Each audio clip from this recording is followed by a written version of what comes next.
오늘은 여호수아 1장 5절에서 9절까지의 말씀을 가지고 하나님의 말씀을 함께 나누겠습니다.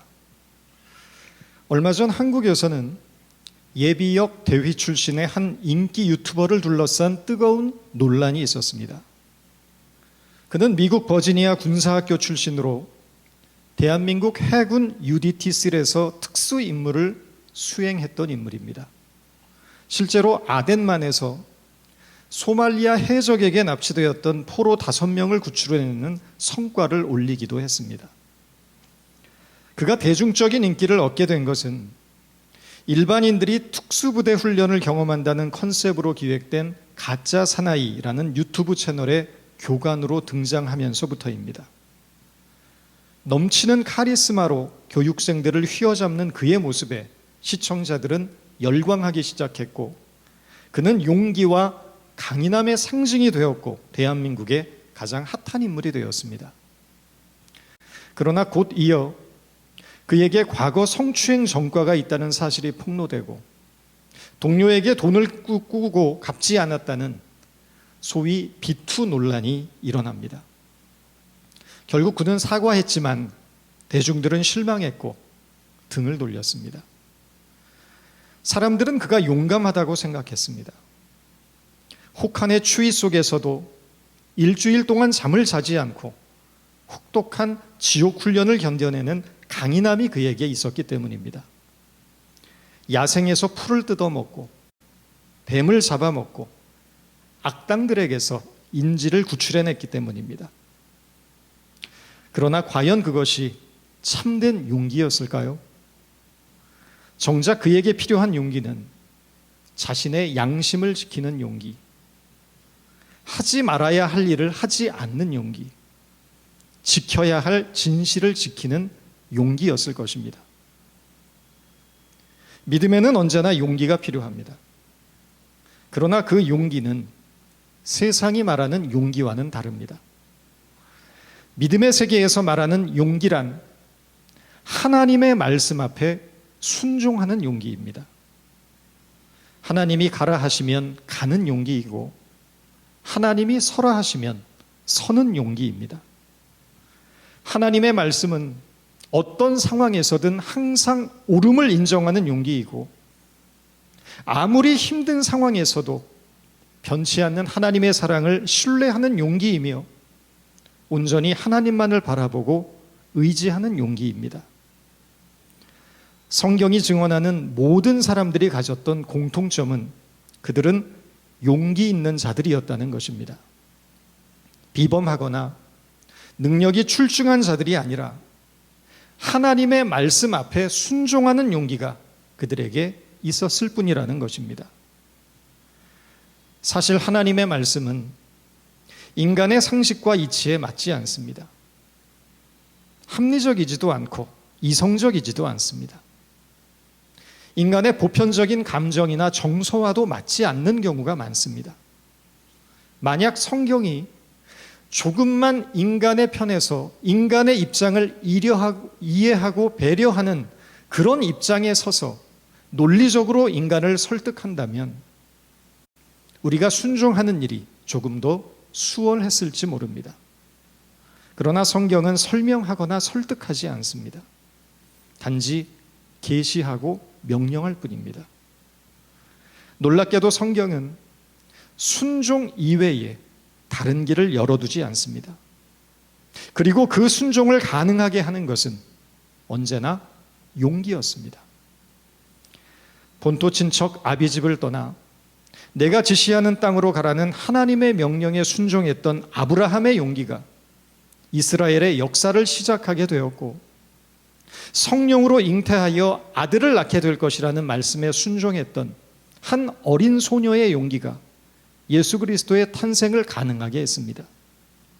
그물을 버리고 나를 따르라는 예수님의 명령에 순종했던 제자들의 용기가 인류의 역사를 바꿨습니다. 참 믿음은 언제나 용기를 전제로 합니다. 용기가 있을 때 순종할 수 있고 하나님의 말씀대로 살아갈 수 있습니다. 용기가 있을 때 불의를 거부할 수 있고 진리를 이루기 위해 자기를 부인하고 십자가를 질 수 있는 것입니다. 우리는 하나님이 무엇을 우리에게 원하는지 모르지 않습니다. 다 알고 있습니다. 복음의 진리는 너무나 단순하고 명쾌하기 때문입니다. 사랑하고 용서하고 화해하고 나누고 섬기며 살아가면 됩니다. 그런데 왜 다 알면서 그렇게 살지 못합니까? 용기가 없기 때문입니다. 하나님의 말씀 앞에 순종할 수 있는 용기가 우리에게는 없기 때문입니다. 용기가 없으면 우리는 그 누구도 용서할 수 없습니다. 용기가 없으면 나누는 일도, 희생하고 섬기는 일도, 사랑하는 일도 할 수 없습니다. 아무리 부부 사이라도 내가 먼저 상대방에게 미안해, 잘못했어 라고 먼저 사과하는 일은 어렵습니다. 용기가 필요한 일입니다. 어려운 이웃의 딱한 사정을 듣고 그를 돕는 일이 쉽습니까? 어렵습니다. 마음으로는 동정도 가고 안쓰럽고 불쌍하게 느껴져도 내 지갑을 열어서 남을 돕는 일에는 용기가 필요합니다. 정직해지는 일에도 용기가 필요하고 이웃을 섬기는 일에도 용기가 필요합니다. 믿음은 언제나 용기를 전제로 합니다. 하나님의 진리를 위해 사는 일, 하나님의 나라를 위해 헌신하는 일, 그리스도인으로서 합당하게 사는 일 모두가 용기가 필요한 일입니다. 새로운 이스라엘의 지도자로 세워진 여호수아에게도 가장 필요한 것은 용기였습니다. 이스라엘 백성들은 출애굽 이후 40년 동안 광야를 떠돌았습니다. 모세를 비롯한 출애굽 1세대들은 광야에서 모두 죽었고 가나안 입성이라는 중대한 과제가 광야에서 태어난 새로운 세대에게 주어졌습니다. 그리고 그 중심에 여호수아가 서 있습니다. 하나님은 여호수아에게 이스라엘 백성들을 이끌고 약속의 땅 가나안으로 들어갈 것을 명하셨습니다. 여호수아는 모세의 뒤를 이어 이스라엘을 이끌어갈 지도자가 되었지만 그는 두려웠습니다. 도망치고 싶었습니다. 약속의 땅 가나안은 거저 주어지는 땅이 아니었기 때문입니다. 싸워서 쟁취하고 정복해야 얻을 수 있는 땅이었습니다. 전쟁이 시작되면 수많은 사람들이 피를 흘리고 죽어갈 것입니다. 제대로 군사훈련 한번 받아보지 못한 오합지졸들을 이끌고 변변한 무기도 없이 전쟁에 능한 가나안 족속들을 상대로 싸운다는 것은 누가 봐도 무모한 일이었습니다. 두려움에 떨고 있던 여호수아에게 하나님께서 말씀하십니다. 5절입니다. 내 평생에 너를 능히 대적할 자가 없으리니 내가 모세와 함께 있었던 것 같이 너와 함께 있을 것임이니라. 내가 너를 떠나지 아니하며 버리지 아니하리니 강하고 담대하라. 정호승 시인의 내 인생에 힘이 되어준 한마디라는 책이 있습니다. 이 책에서 저자는 말합니다. 누구의 인생이든 쉽고 행복하기만 한 인생은 없다. 그럴 때 우리는 누군가의 따뜻한 손길이 필요하다. 추운 겨울 저녁에 먹는 뜨끈한 국밥 같은 위안과 격려의 손길이 필요하다. 이 책에 있는 한마디 한마디가 바로 그러한 것들이다. 한마디 말이 내 일생을 바꾸어 놓을 수 있다. 한마디 말이 절망에 빠진 나를 구원해 줄 수 있다. 한마디 말로 지옥과 천국을 경험할 수 있고 절망과 희망 사이를 오갈 수 있다. 말에는 힘이 있다는 것입니다. 누군가의 한마디가 사람의 마음을 무너뜨릴 수도 있고 반대로 무너져 내리는 마음을 일으켜 세울 수도 있다는 것입니다. 저는 여러분의 한마디 말이 사람의 생명을 살리는 축복과 희망의 언어가 되기를 바랍니다. 절망과 슬픔 가운데 있는 누군가의 무너져 내리는 마음을 일으켜 세우는 치유와 회복의 언어가 되기를 바랍니다. 하나님이 인간을 무엇으로 구원하십니까? 말을 통해서입니다. 하나님은 말씀으로 인간을 구원하십니다. 말씀으로 세상을 창조하신 하나님은 말씀으로 진리를 선포하시고 말씀으로 생명을 구원하시는 것입니다. 말씀으로 절망에 빠진 인간의 마음속에 희망을 불러일으키시고 그의 삶을 회복시켜 주십니다. 하나님은 지금 두려움과 불안 속에 서 있는 여호수아의 무너져가는 마음을 말씀으로 일으켜 세우고 계신 것입니다. 내가 너와 함께 있을 것임이라. 내가 너를 떠나지 아니하며 버리지 아니하리니 강하고 담대하라. 이것이 복음입니다. 하나님이 우리와 함께 하심을 믿는 일이 복음입니다. 우리가 무엇을 하든지 어디를 가든지 하나님이 언제나 어디서나 함께 하신다는 사실은 우리에게 놀라운 위로와 용기가 됩니다. 하나님이 나와 함께 하심이 믿어지십니까? 저는 이 믿음이 우리 모두에게 있기를 바랍니다. 눈에 보이지도 않고 손에 잡히지도 않는 하나님이 우리와 함께 하시겠다고 말씀하시는데, 그렇다면 도대체 그 하나님은 어떤 분입니까? 여러분은 우리와 함께 하시겠다고 약속하시는 하나님에 대해서 얼마나 많이 알고 계십니까? 지금 우리는 대부분 스마트폰을 가지고 있습니다. 그러나 그 기능을 제대로 알고 사용하시는 분들은 거의 없을 것입니다. 아마도 우리가 알고 있는 기능보다 모르고 있는 기능이 훨씬 더 많을 것입니다. 저만 해도 주로 사용하는 기능이 몇 개 되지 않습니다. 그러나 앱 스토어를 통해서 애플리케이션을 다운받으면 스마트폰은 무한한 기능의 확장이 가능합니다. 아는 만큼 쓰는 것입니다. 신앙의 세계에서도 마찬가지입니다.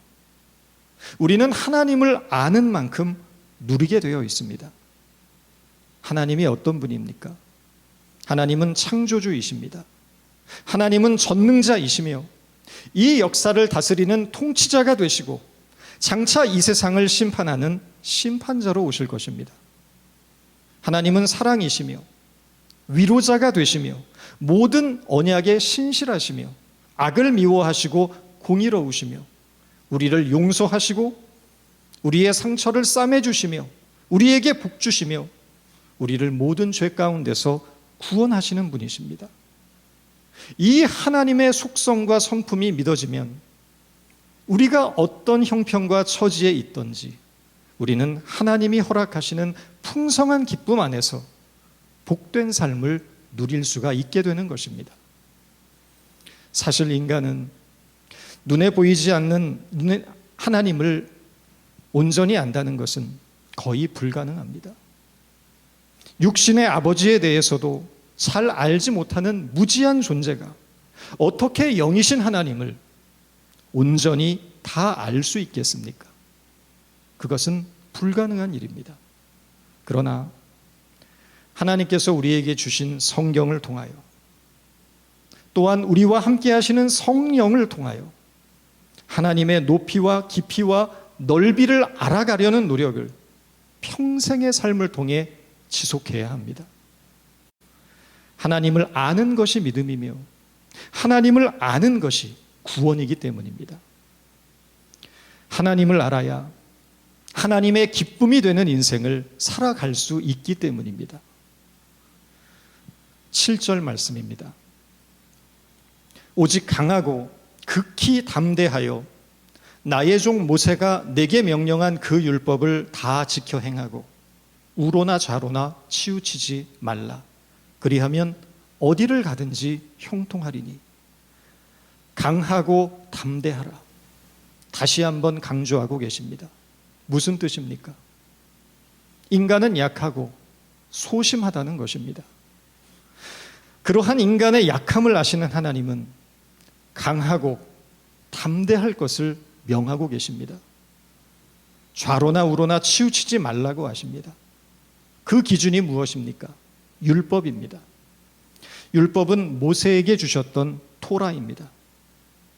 토라는 히브리 말로 말씀이라는 뜻을 가지고 있습니다. 인간의 삶이 흔들리는 이유가 무엇입니까? 기준이 없기 때문입니다.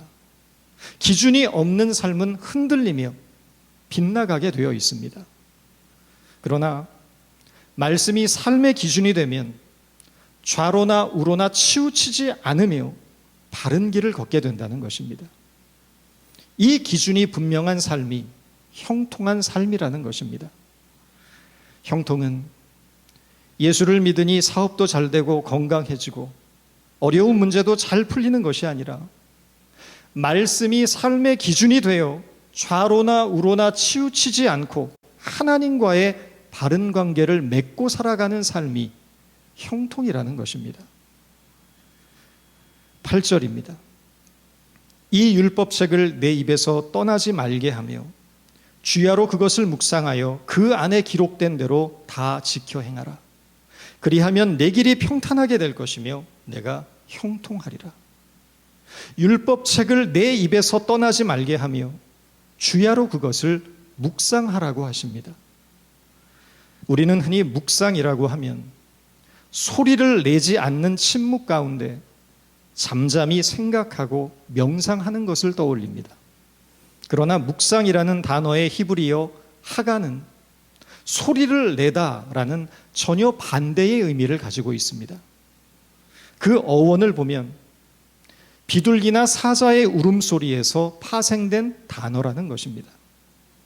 그런데 이 하가라는 단어가 침묵하며 생각하다라는 뜻의 묵상, 메디테이션으로 번역되어 본래의 의미를 잃어버리게 되었다는 것입니다. 엄밀히 말하면 오역입니다. 신학자 유진 피터슨의 책을 보면 묵상의 의미에 대해 이렇게 설명합니다.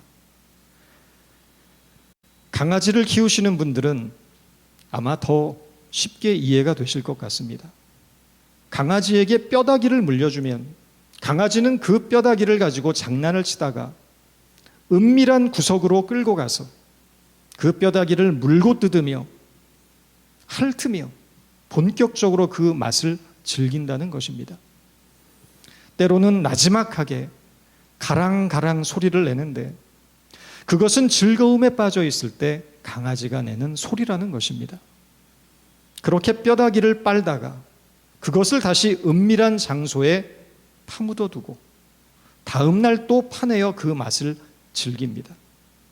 유진 피터스는 질리지 않고 뼈다귀를 맛보며 즐거움에 빠져 있는 강아지의 모습, 너무 좋아서 가랑가랑 신음소리를 내는 그 모습이 묵상, 즉 하가라는 단어의 상태를 잘 드러내주고 있다고 말하는 것입니다.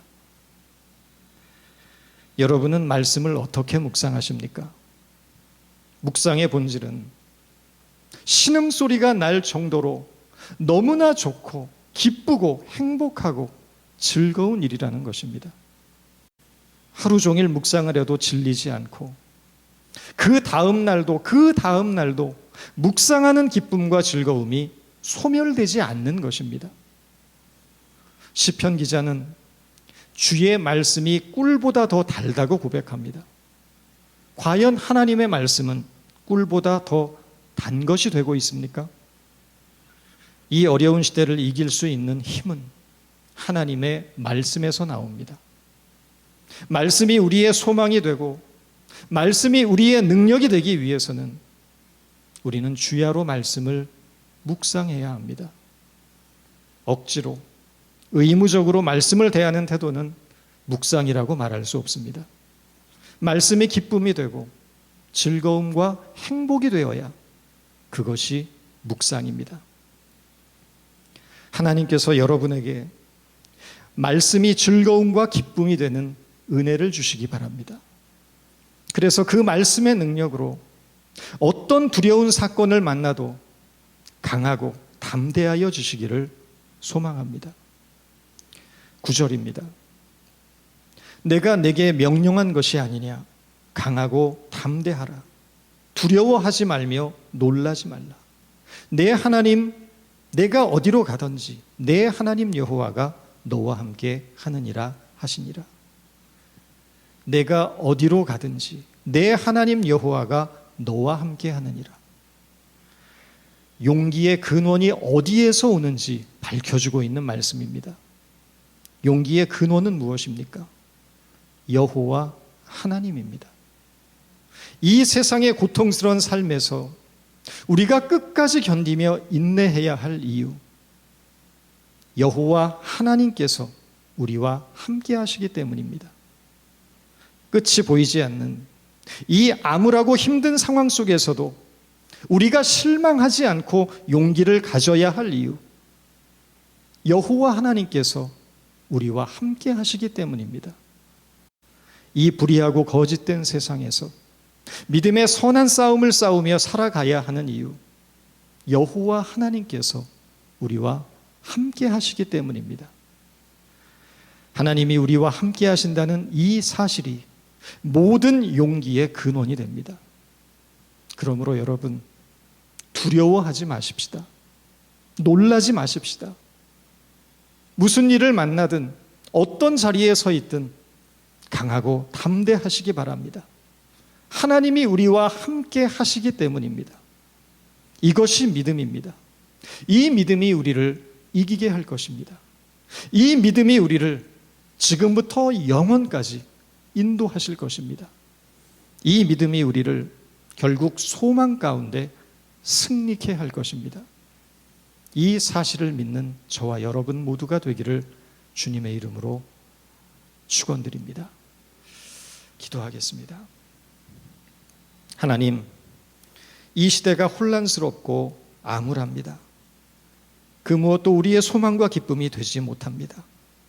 오직 하나님의 말씀만이 우리 길의 빛이요 소망이며 기쁨이 됨을 고백하오니 오직 말씀을 붙들고 나아가는 당신의 백성들 되게 하시고 당신의 백성들 마음 가운데 하늘로서 주시는 한없는 위로와 자비로 풍성케 하여 주옵소서. 모든 상황과 조건이 불리하고 어렵지만 하나님이 우리와 함께 하신다는 이 믿음만은 놓치지 않는 주님의 백성들이 되게 하여 주옵소서.